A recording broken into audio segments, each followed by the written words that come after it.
The bell above the diner door jingled like it always did at exactly 11:47 p.m., sharp and annoying, and every waitress on the night shift felt their stomach tighten because this wasn't the hour for drunks or lonely truckers anymore. It was the hour for men who didn't need menus and didn't ask permission, and tonight they came in wearing tailored suits that cost more than the diner's monthly rent. Their shoes clean despite the rain outside, their eyes cold and bored like they'd already decided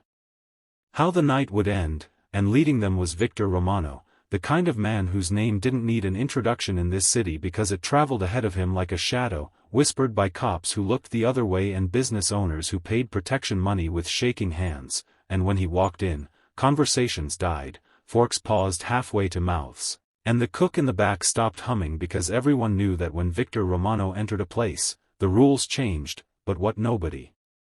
expected was the girl behind the counter to meet his eyes and not look away, because Lena Morales had learned a long time ago that fear was a luxury she couldn't afford, not after burying her father with money borrowed from people who charged interest in blood, not after working 16-hour shifts just to keep her younger brother in school, and definitely not tonight when Victor slid into the booth closest to the counter like he owned the place and snapped his fingers for service like she was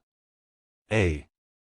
dog, and that reminded her too much of other men who thought power gave them permission, so she walked over slowly, not because she was scared, but because she was deciding whether this was the night she finally stopped swallowing her anger, and Victor looked up at her with a lazy grin, the kind men used when they thought the world bent for them, and said something crude, something about her uniform, something about how she should smile more. And his men laughed on cue, loud and ugly, and Lena felt that familiar heat rise in her chest, the same heat she'd felt years ago standing in a hospital hallway while men like Victor argued over money instead of letting a dying man rest, and before her brain could stop her mouth, the words escaped, sharp and clear and deadly quiet in the air, "Pull that stunt again and I'll end you," and the diner froze, like someone had paused the universe mid-breath. Even the rain outside seemed to hesitate, and for a full second Victor Romano didn't react.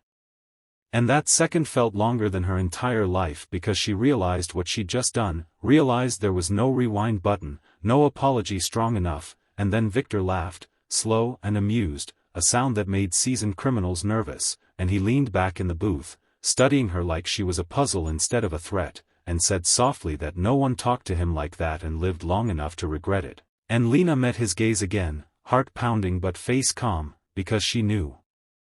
something he didn't, something she'd buried so deep even she pretended it wasn't real anymore, and Victor waved her closer, told her to sit, told her she'd earned his attention, and every instinct screamed at her to run but she didn't, because running had never saved anyone she loved, and as she slid into the booth across from him, she noticed his hand casually resting near his jacket, the slight bulge that told her exactly what kind of power he carried, and he asked her name, asked where she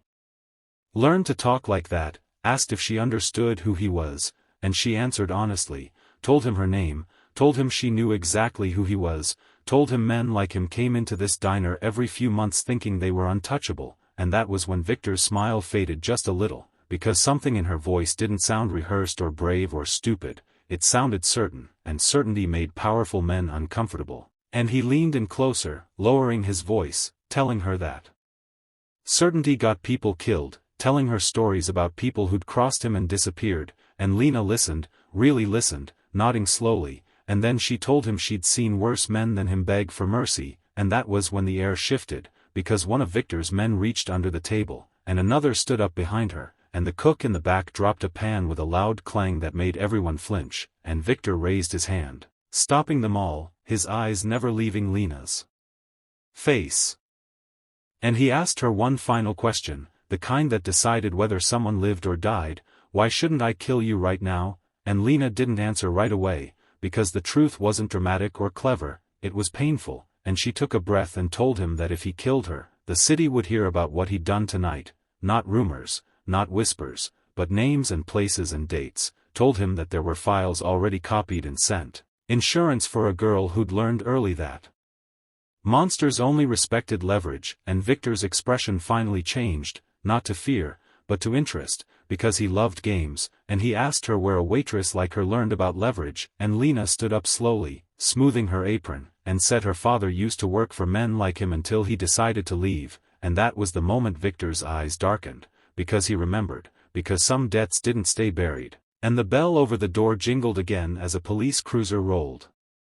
past outside without stopping, and Victor smiled in a way that meant the night was far from over, and he told her she'd just made herself very interesting, and as he stood and adjusted his coat, he leaned close enough for only her to hear and whispered that this wasn't over, not even close, and Lena watched him walk out with his men, her legs finally shaking now that the danger had passed, knowing she'd just declared war on a man who didn't lose, unaware that what she'd said tonight would set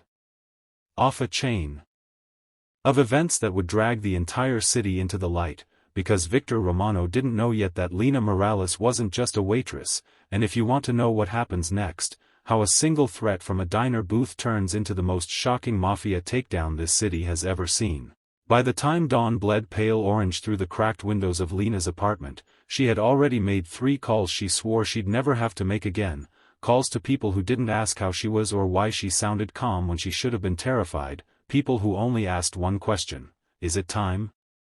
And when she said yes, the city quietly shifted its weight like a beast waking from a long sleep, because Victor Romano leaving that diner wasn't the end of the night, it was the spark, and Victor knew it too, pacing the marble floor of his penthouse as reports came in faster than he liked, reports about digital transfers freezing, safe houses going dark, a dock foreman refusing entry, all small things on their own but catastrophic together, because empires didn't fall from explosions, they